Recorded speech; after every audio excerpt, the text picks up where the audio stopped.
Acidity એટલે પેટમાં અમુક એસિડ બનવો, બરાબર, વધારે પ્રમાણમાં બનવો. આમ તો પેટમાં આપણે શું છે કે અમુક પ્રમાણમાં તો એસિડ બનવો જ જોઈએ, કેમ કે એસિડ બનશે તો જ તમારા જે ખોરાકનું પાચન થાય, એટલે એસિડ તો બનવો જ જોઈએ.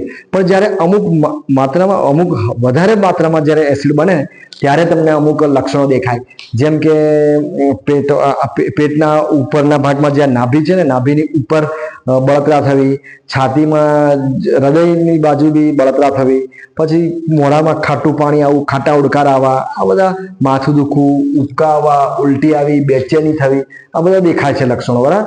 પણ ઘણી વખત શું છે કે તમારા અમુક લક્ષણો તો તમને એટેક જેવા બી લાગે, છાતીમાં દુખતું હોય તો જનરલી એસિડ જ્યારે વધારે બનતો હોય છે ત્યારે આપણે થોડું હલનચલન કરીએ કે થોડી હળવી કસરત કરીએ તો એ થોડો દુખાવો ઓછો થાય છે. એટલે આ રીતે આપણને થોડુંક એટેક અને એસિડિટીના પેનમાં ખબર પડે. પણ બને ત્યાં સુધી તમારે આ બધું તમારા ફિઝિશિયનને પૂછીને જ કરવું જોઈએ, કેમ કે કંઈક ગૂંચવાડો થાય ને તો મોત પણ થઈ શકે, એટેક થાય, એટલે એમાં નહીં પડવાનું. હવે આપણે એસિડિટીની વાત કરીશું. એસિડિટી જો અમુક સમય કરતા વધારે વખત બનતી હોય, 10 દિવસે, 15 દિવસે, મહિનામાં 4-5 વખત, તો શું તમને ચાંદા પડે પેટમાં, નાના ચાંદા પડે, અલ્સર પડે, તો એ પછી ધીરે ધીરે સમય જતા એમાંથી જો લોહીની ઉલટી બી ચાલુ થાય, પછી વધારે સમય જતા તમારું શું મોટી ચાંદીમાં પરિણામે. એટલે આપણે શું છે કે થોડું આપણને આવો ગેસ, એસિડિટી જેવા લક્ષણો દેખાય તો શું થોડું સચેત થઈ જવું જોઈએ. નિદાન જો કરાવવું હોય તો આમાં શું છે કે એન્ડોસ્કોપી વધારે ફાયદાકારક હોય છે, કેમ કે સોનોગ્રાફીમાં એટલી બધી ખબર પડતી નથી. તો એન્ડોસ્કોપી જો પેટની અન્નનળીના ચાંદા હોય કે પછી હોજરી પર હોય કે નાના આંતરડાની શરૂઆતમાં આ બધામાં ચાંદા પડતા હોય, નાના ચાંદી પડતી હોય, તો તમે શું એન્ડોસ્કોપી કરાવો તો તમે જલ્દી તમને ખબર પડે. હવે આપણે પાછળ એટલું બધું ના જવું હોય તો આ થાય છે શું કામ, એ જો કારણ તમને ખબર પડી જાય તો તમે શું પાછળના બધા લક્ષણોથી બચી શકો છો. જેમ કે જનરલી એસિડ વધારે કેમ બનતો હોય છે કે તમારી ખરાબ ખાનપાન ટેવ હોય. ખરાબ ખાનપાન ટેવ એટલે કે અમુક વ્યસન, ચા, કોફી, તમાકુ, આલ્કોહોલ, પછી અમુક ભારે ખોરાક એટલે જે અમુક પચતા ના હોય, મેદામાંથી બનેલી હોય, પછી દૂધના માવામાંથી બનેલા હોય, મીઠાઈ હોય, આ બધાથી તમને એસિડ વધારે બનતો હોય છે. કોઈ ઠંડો ખોરાક હોય, વાસી ખોરાક હોય, એ તમે લેતા હોય, કોઈ ઠંડા પીણા લેતા હોય તો બી એસિડ વધારે બનતા હોય. ખાટા પદાર્થો જ્યારે અમુક વધારે ખાવામાં આવે તો બી તમને એસિડિટી બને. આપણે પેલી પાચન તંત્રની વાત કરી કે પાચન તંત્ર મજબૂત કરવા માટે એ ખાટા પદાર્થો લેવા જોઈએ હોય છે, પણ અહીંયા શું તમારા શરીરમાં એસિડ વધારે બને છે, એટલે અહીંયા તમારે એસિડ રોકવા માટે શું છે કે બહુ ખાટા પદાર્થો, ખાટા ફ્રૂટ્સ બી ના લેવાય, બરાબર. હવે આપણે એવું વિચારશું કે બીજું શાને કારણે એસિડિટી થાય, તો કે તમારી બીજી ખરાબ ટેવો શું છે, તો કે ખાધા પછી એકદમ તમે જલ્દી સૂઈ જાઓ તો બી એસિડ વધારે બને.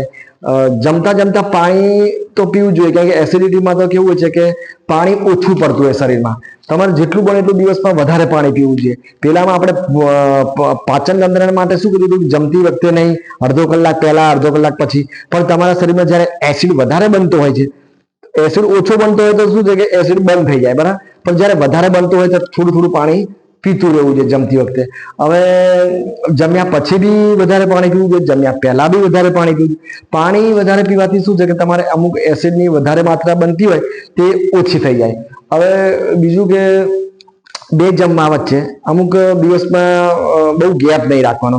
દિવસમાં 3 વખત તો જમવાનું રાખવું જોઈએ, કેમ કે થોડું બી ખાતું રહેવું જોઈએ. અમુક વધારે નહીં લેવાનું, કેમ કે ઘણી વખત શું કરો તમે કોઈ પાર્ટી કે ગમે ત્યાં જાઓ તો શું વધારે પડતું જમી લો છો, વધારે પડતું જમી લો એટલે પચવામાં તકલીફ પડતી હોય છે. તો એના માટે તમારે શું કરવું, થોડું જેને એસિડ વધારે બને છે એના માટે કહું છું, થોડું આમ ભાગ કરી દો, અને થોડું સવારે, થોડું બપોરે, થોડું સાંજે, એવી રીતે તમે જમશો તો શું તમારા શરીરમાં એસિડ ઓછો બનશે. હવે જેને બહુ જ એસિડ બને છે એને માટે બીજું એક છે કે અમુક ફ્રૂટ્સ ખાવા જોઈએ. એમાં પણ અમુક ગળ્યા અને એવા લેવા જોઈએ કે બહુ ખાટા ફ્રૂટ્સ ના ખવાય, કેમ કે ખાટા ફ્રૂટ્સ ખાઈશું તો એસિડ તો વધારે બને. પછી લીલા શાકભાજી બી વધારે લેવા જોઈએ, અને સલાડ બી વધારે લેવા જોઈએ. અને જે બી જેનાથી તમને એવું લાગે કે મને આનાથી વધારે એસિડ બન્યો છે, તો એ તો તમારે બંધ કરવું જ પડે છે. ઘણી વખત શું થાય છે કે તમે વધારે નાઇટમાં રાત્રે ઉજાગરા કરો તો પણ એસિડ વધારે બને છે. ઘણી વખત શું કરો કે આ માનસિક તાણ એટલે ટેન્શન આવી જાય, કોઈ ગુસ્સો થઈ જાય, એના કારણે બી એસિડ વધારે બને જ છે. એસિડ વધારે બને એટલે એ બી તમે જો બને ત્યાં સુધી અમુક ટાળવું જોઈએ. ઉપવાસ વધારે પડતા કરો તો પણ એસિડ વધારે બને. એટલે જેને એસિડ વધારે બને છે એને ઉપવાસ કરવાનું ટાળવું જોઈએ. પછી હવે તમને મેં થોડું આ બધું કીધું છે, એમાં થોડું તમારે બી નક્કી કરવું પડતું હોય છે કે શાના કારણે મને એસિડ વધારે બને છે. કોઈ ટ્રીટમેન્ટ ચાલતી હોય, અમુક દુખાવાની ટેબ્લેટ લેતા તો બી એસિડ વધારે બનવા માંડે છે. એટલે આવું બધું થતું હોય છે. તમે જનરલી તમારી રીતે તમારે જાતે જ નક્કી કરવું પડતું હોય છે કે શાના કારણે મને એસિડ વધારે બને છે. હવે તમે થોડી આમાં આ રીતે થોડી ટેવ પાડો કે ભાઈ પાણી વધારે પીવો, જમતી વખતે બી પાણીનું વધારે પી લો, થોડું ધીરે ચાવીને ખાઓ. પછી થોડા ભાગ પાડો સવારે, બપોર, સાંજે, અને ચાવીને જ ખાવજો. અને બહુ નાઇટમાં ઉજાગરા ના કરશો, ટેન્શન ફ્રી રહેજો, કેમ કે ટેન્શનથી બી એસિડ વધારે બને છે. પછી જે તમારા અમુક વ્યસન છે ને એ તો બિલકુલ બંધ કરવા પડશે, કેમ કે જેના શરીરમાં એસિડ વધારે બને છે એ લોકો જો વ્યસન બંધ ના કરે તો પછી તો આ કોઈ સંજોગોમાં તમને એસિડિટીનો તમને રાહત થવાની નથી. બરાબર.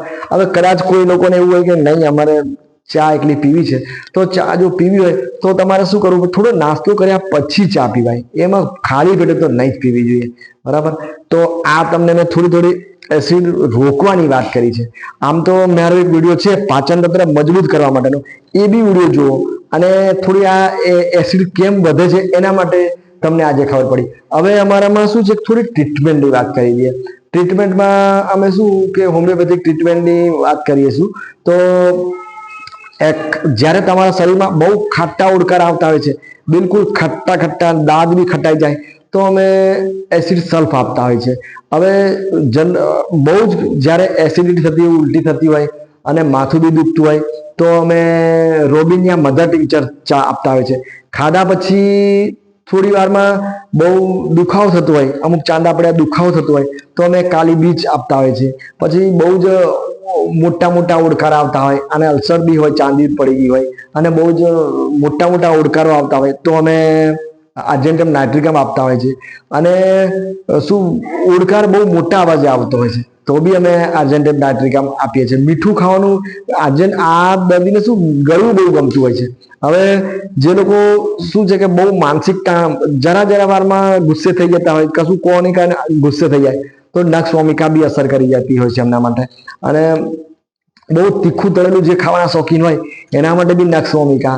ભારે ખોરાક ખાવાથી જો એસિડ વધારે બનતો હોય, ભારે તમને ખબર પડી તો અમે પલ્સેટિલ આપતા હોય. વાસી ખોરાક, જૂનો ખોરાક, ઠંડુ પીણું, એનાથી જો એસિડ વધારે બનતો હોય તો અમે આર્સેનિક આલ્બ આપતા હોય છે. અને એમાં પણ જો બળતરા ચાંદી થઈ હોય અને થોડું ગરમ પીવાથી કે ગરમીથી એને થોડી રાહત થતી હોય તો આર્સેનિક આલ્બ અમે વધારે પડતી અસર કરતી હોય છે. હવે આખી જે ડાયજેસ્ટિવ આપણે જે પાચન તંત્ર બધા જ છેકથી ઉપર સુધી જ્યારે બળતરા થતી હોય છે ત્યારે અમે આઇરિસ વર્સિકોલર આપતા હોય છે. આમ તો એમાં માથું બી દુખતું હોય છે. પછી આવી રીતે થોડી મેં તમને વાત કરી કે આ રીતે અમારી મેડિસિન ચાલતી હોય છે. પછી જનરલ મેડિસિન રીતે અમે એક નેટ્રલ ફોર્સ કરીને બાયોકેમિક મેડિસિન આવે છે, એ બી અમે એસિડિટીના કેસમાં આપતા હોઈએ છીએ. હવે જેને ચાંદા પડી ગયા હોય અને થોડો દુખાવો રહેતો હોય તો અમે હાઇડ્રાસ્ટેટિસ કેન કરીને મધર ટિંચર આવે છે એ ચાલુ કરતા હોય છે. એસિડિટી માટે વધારે મધર ટિંચરમાં અમે વાપરતા હોય છે તો રોબિનિયા વાપરીએ, જ્યાં ખાલી ઓડકાર ને ખાટા ઓડકાર. પણ જ્યારે દુખાવો થતો હોય ત્યારે અમે હાઇડ્રાસ્ટેટિસ કેન વાપરતા હોય, જોડે કબજિયાત બી હોય છે. અને બહુ જ ખાટા ઓડકાર આવતા હોય તો એસિડ સલ્ફ બી વાપરી શકીએ છીએ. હવે બીજી કઈ મેડિસિન છે તો કે જ્યારે તમારે ઉલટી બહુ આવતી હોય, જ્યારે લોહીની બી ઉલટી ચાલુ થઈ જાય, કેમ કે અમુક ટાઈમ પછી જ્યારે ચાંદા આ એસિડિટીને લીધે શું અમુક ચાંદા પડવાના શરૂઆત થાય ત્યારે લોહીની ઉલટી બી ચાલુ થઈ જાય તો અમે જીરેનિયમ મેક નામની મેડિસિન આપતા હોય છે, એ મધર ટિંચરમાં આપતા હોય છે. પછી છેલ્લા સ્ટેજમાં આવી ગયા હોય જ્યારે બહુ મોટા ચાંદા પડી ગયા હોય તો અમે કોંડુરંગો મધર ટિંચર આપતા હોય છે. આ રીતે બધી મેડિસિન હોય છે હોમિયોપેથિકમાં. ખાધા પછી તરત જ દુખાવો ચાલુ થઈ જાય, થોડું ખાધું ને દુખાવો ચાલુ થઈ જાય તો કાલી બીજ, અને ખાધા પછી 1 કલાક પછી દુખાવો થતો હોય તો નક્સવોમિકા, પછી ખાધા પછી થોડી જ વારમાં ગેસ જેવું ફિલિંગ થાય, અંદર બધું એવું લાગે તો લાઇકોપોડિયમ આવે છે. હવે આવી બધું બહુ વિશેષ લક્ષણો પર અમે હોમિયોપેથિક ટ્રીટમેન્ટ કરતા હોય છે.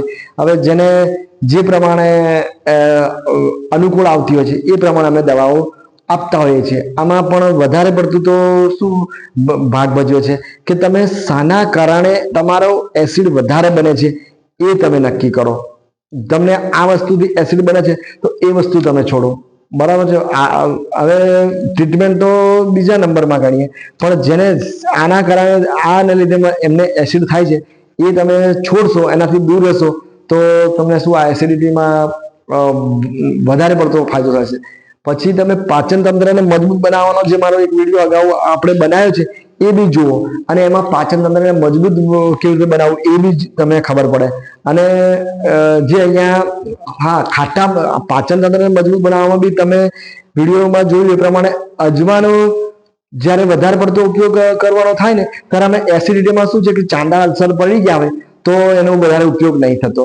પછી કે ખાટા ફ્રૂટ્સ હોય ને એમાં તમે જ્યારે વધારે પડતો ઉપયોગ કરો, આપણે ત્યાંમાં લીંબુ પાણી વાત કરી હતી, પણ અહીંયા શું છે કે વધારે પડતું લીંબુ પીવાથી બી એસિડ વધે છે, દહીં ને છાશ પીવાથી બી અહીંયા એસિડ વધે છે. એટલે ખાટા જેમ તમને એટલી તો ખબર પડી ગઈ કે ભાઈ આ એસિડ શાના કારણે વધે છે, એસિડ તો એ તો છોડવું જ પડશે, તો જ તમને કઈ અમુક સમય પછી પરિણામ દેખાશે. બાકી તો તમારે શું એસિડિટી તો મળતી નથી.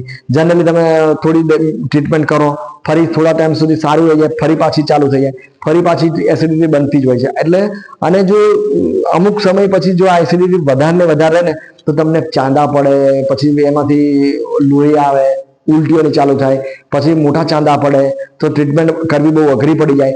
અમુક એટલી સુધી ટ્રીટમેન્ટ થાય કે તમારા સંડાસમાં કલર બી કાળો ડામર જેવો આવવા માંડે, પછી શું લોહીની ઉલટો થઈ જાય. આ બધા સિમ્ટમ્સ તો શું છે કે તબીબી કટોકટી કહેવાય. આમાં તો આપણે શું છે કે આપણી એકદમ મેડિકલની જે સારામાં સારી ટ્રીટમેન્ટ હોય ને એ જ લેવી પડતી હોય છે. તો હવે મેં તમને થોડું એસિડિટી વિશે સમજાવ્યું. હવે તમને જો મારો વિડીયો આ ગમ્યો હોય અને તમને લાગ્યું હોય કે ના ખરેખર સારો છે તો તમે મારા લાઈક કરો. લાઈક એટલા માટે કરો કે લાઈક કરશો તો અમને શું થાય કે ખરેખર અમારા જે મિત્રો છે, અમારા જે દર્દીઓ છે એમને મારો વિડીયો ગમે છે એવું અમને થાય. તમે થોડીક સબસ્ક્રાઇબ કરો ચેનલને તો શું અમારા વિડીયો તમને ઇઝીલી મળી જાય. તમે કદાચ કોમેન્ટ કરો તો બી શું અમને થોડીક હિંમત આવે, બાકી તો બીજું કંઈ હોતું નથી. તો ચલો ત્યારે બીજા વિડીયોમાં ફરી મળીશું.